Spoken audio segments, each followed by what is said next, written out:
And this is just as important in your stick work as it is your shooting, all right? So what I would try to do all the way up through high school, I was taught this drill at a Gettysburg shooting camp. I was in 8th grade going into 9th. And after a session like this, I went up to one of the coaches, he was an assistant coach for Team USA. I go, hey, can I just get you to look at my shot? He looked at my shot and he was like, here's a drill for you where you can just get more volume out of your shooting and work on your principles, your fundamentals.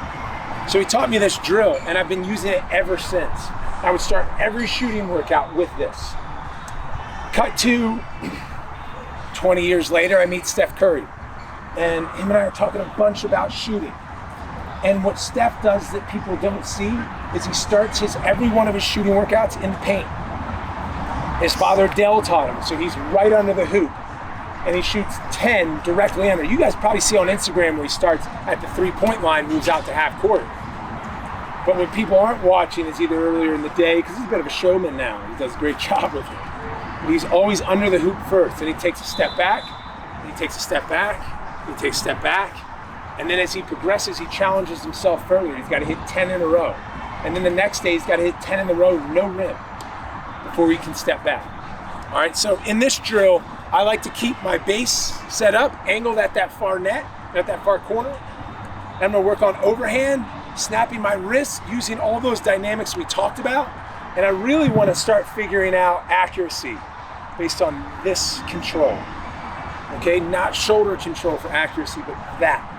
All right, and the way that I'm able to do this, all right, start here, come through, and release. And the more I snap my wrist, the higher the ball will go. All right?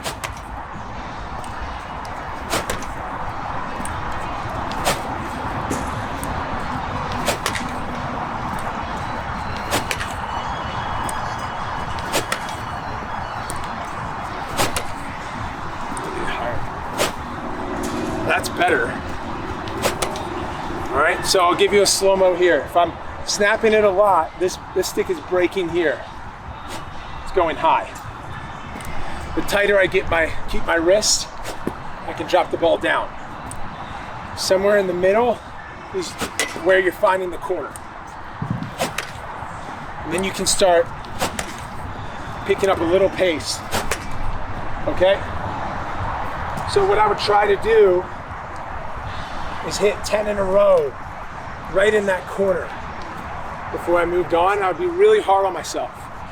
Sometimes I spend 30 minutes or an hour right in this space. Playing games against yourself helps you with your competitiveness and your ability to be clutch. I don't care if you're by yourself here or you're in that group racing the 200 righty and lefty. There's usually a part of you right at the 97th rep, 98th, 99th. You tune in a little bit more because it matters more.